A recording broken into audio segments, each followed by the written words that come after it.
The Alliance Saga, Book 1, Shifting Roots. Chapter 1, A Warning on the Wind. Part 2. The gentle breeze that drifted over the wide fields did little against the growing heat of the bright sun. Spotted Shadow did not mind, all her attention focused on the two young cats in front of her as they sized each other up and planned their attacks. Though she had been training Peach for more than 2 months, Spotted Shadow had focused on hunting first. A ranger couldn't fight well on an empty stomach, and hunger was a crueler and more efficient killer than any predator. And, now that Stone was big enough to leave the safety of the Keeper's weave and had been assigned to train under Timberleg, Peach finally had a suitable partner to spar with. When Stone moved to meet her pretend attack, she smacked his shoulder and gave him a hard shove. Stone tried to balance on his hind paws, but his stance was unbalanced and he wobbled, flailing his forepaws uselessly at Peach as she headbutted him over. Once he fell into the tall grass, she sprang back, paws splayed apart and tail raised like a kitten at play. "Good job, Peach. That was a solid first strike and excellent follow-up," Spotted Shadow praised. The thick mane of fur that ringed Peach's neck and chest fluffed out as she purred with pride. "Back on your paws, Stone." Timberleg trotted over to the young Tom and gave him an encouraging lick between the ears. "Can you tell me where you think you went wrong?" Stone mumbled, batting at the grass and not making eye contact. I got nervous." "Nervous? What for?" Peach tilted her head to one side. "It's just practice." "But the spirits are watching!" Stone exclaimed, nodding up at the full moon that hovered in the sky above them. "What if they don't think I'm worthy of the colony and send Misty Snow a sign to tell me to leave?" Timberleg chuckled. "Oh, is that all?" He gave the young Tom a good-natured nudge. "The spirits beyond are always watching over us, and they are not looking for us to fail. I'm sure they, in all their wisdom, remember what it was like to be a young cat on his first day of field training." "I think the spirits beyond are a lot more charitable than Hazelfur or Forest Leaf would have you think," Spotted Shadow added. "After all, they allow outsiders to join the colony. Why would they cast out a cat who was born here? We're all cats of the Alliance after all, and every ranger makes the whole Alliance stronger." Timberleg looked like he was about to agree with Spotted Shadow, but he cut himself off and instead bowed his head. Stone followed his example, but nearly shoved his nose into the dirt in his haste. "Good day, Forest Leaf, Golden Pelt." Spotted Shadow whipped her head around, hoping that the prickly second hadn't heard her comments. The last thing she needed was to be in trouble with the council again. "Good day, Timberleg." Forest Leaf arched her tail high above her head. "How lovely to see our newest mentor hard at work training the next generation." Spotted Shadow's eyes widened. Was that praise from Forest Leaf? "I trust that you will make our colony proud, Timberleg," Forest Leaf continued, and Spotted Shadow lowered her ears.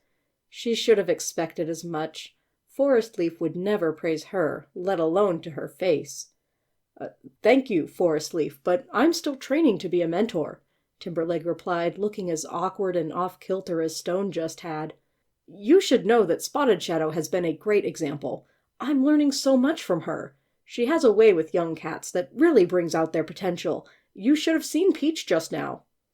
Forest Leaf looked over at Spotted Shadow as if only just noticing her granddaughter was there. "Quite."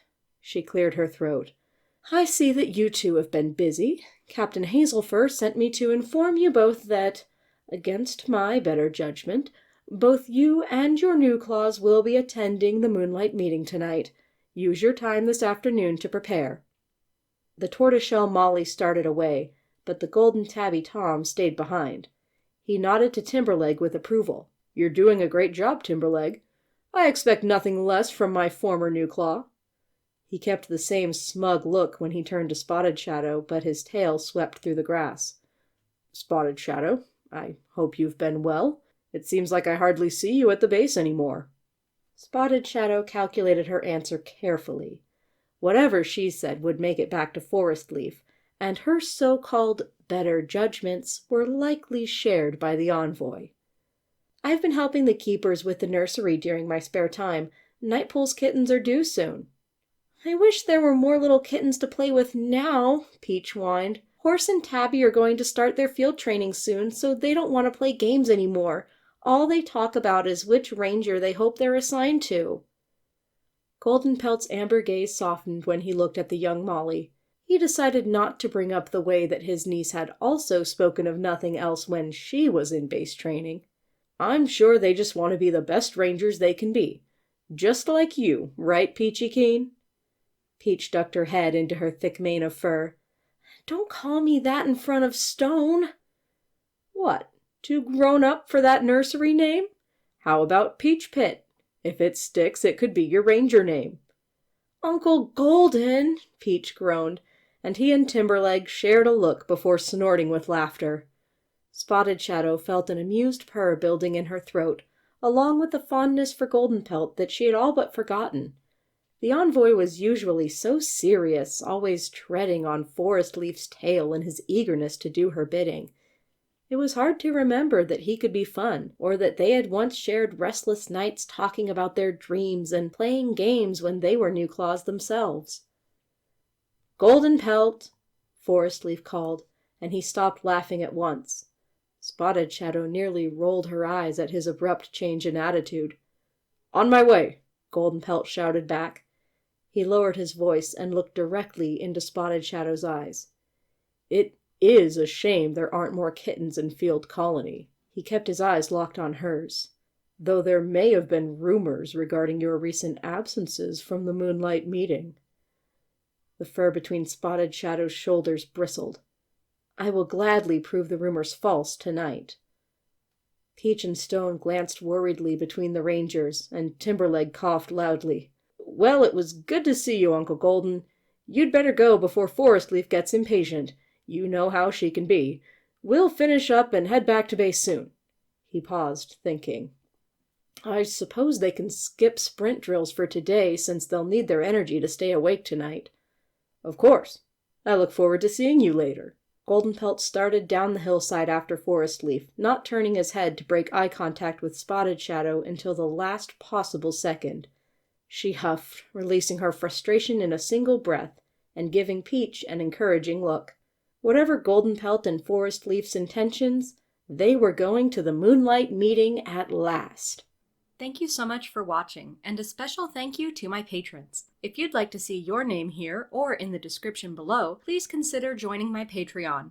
Your support means so much to me and allows me to continue making content. If you want to support my content in different ways, consider buying my books, donating on Ko-fi, subscribing to the channel, or even just giving this video a like and comment. Any and everything is appreciated so much.